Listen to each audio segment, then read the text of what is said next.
Minimize maana yake ni kitu ambacho kimekuja mbadala, baada ya kubeba vitu kutoka kwenye barter system, badilishana na vitu katika inaitwa money.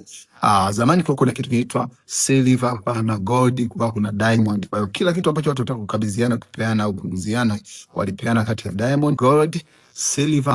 Wakati sisi tumekuja, tunaita ulimwengu mwingine, ulimwengu wa digitali, tukatengeneza vitu vinaitwa hizo silver, tukachange zikawa ni coin, tunaita coin silver. Lakini tukawa na kitu kingine inaitwa fiat currency. Fiat ni hii pesa ambayo inakuwa ni ya note. Maanake pesa ya note ni fiat currency. Sasa basi, kwenye karne ya 21, hii ni karne ya information age and technology, imezikataa hizi fiat, imekataa hiyo old school system.